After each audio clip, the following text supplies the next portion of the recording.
मान्यवर इन्होंने काका साहब कालेलकर समिति में विरोध किया। मंडल आयोग के रिपोर्ट को इंदिरा जी ने ठंडे बस्ते में डाला और जब लागू होता था राजीव गांधी जी ने भी विरोध किया। मान्यवर, मैं आज बताना चाहता हूं कि नरेंद्र मोदी सरकार में 27 मंत्री ओबीसी समुदाय में है, जो 40% होता है। मान्यवर, नरेंद्र मोदी सरकार ने ओबीसी कमीशन को संवैधानिक मान्यता दी। नरेंद्र मोदी सरकार ने ओबीसी की सूचियों को संशोधित करने का अधिकार राज्यों को देकर एम्पावरमेंट करा और 14 से 18 के बीच में 16 जातियों को ओबीसी जनजाति में क्या है। अरे मेरा हो जाने के बाद पूछिए ना। You can ask later. माननीय गृह मंत्री जी, क्या कह रहे हैं? बाद में you can ask later.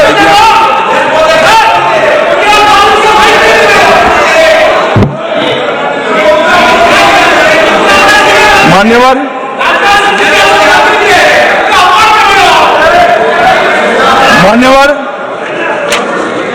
और जाति जनगणना चल रही है। जाति जनगणना का रिपोर्ट भी जाति के साथ ही आएगा। इस पर सदन विचार करेगा और जब विचार करेगा जो सामूहिक मन बनेगा, भारतीय जनता पार्टी की सरकार इसके साथ आगे बढ़ेगी। इसमें किसी को संशय नहीं। मान्यवर, उनके लिए चुनाव जीतना सर्वोपरि है, हमारे लिए राष्ट्र सर्वोपरि है और राष्ट्र की जनता सर्वोपरि।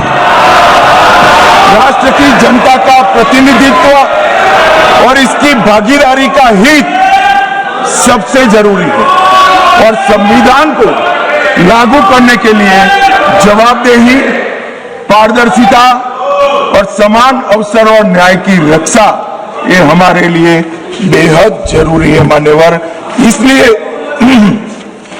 मैं इन लोगों को कहता हूं, कांग्रेस के मित्रों को विशेष कर कि सिर्फ भाषण में नारे लगाने से इस देश का पिछड़ा वर्ग आपको हितैषी नहीं मानेगा। 1947 से लेकर 2014 तक आप ओबीसी का विरोध करते रहे। जब ओबीसी के बगैर सत्ता नहीं मिलेगी, इसका परिचय आ गया। प्रधानमंत्री भारतीय जनता पार्टी ने ओबीसी बनाया, तब आप ओबीसी की बाला जप रहे हो। मान्यवर, ये दिखावटी प्रेम जो है वो इसका पिछड़ा भी जानता है और पूरे देश की जनता भी जानती है और आज से देश की महिला भी जानेगी कि हमारा अधिकार कांग्रेस पार्टी ने छीना।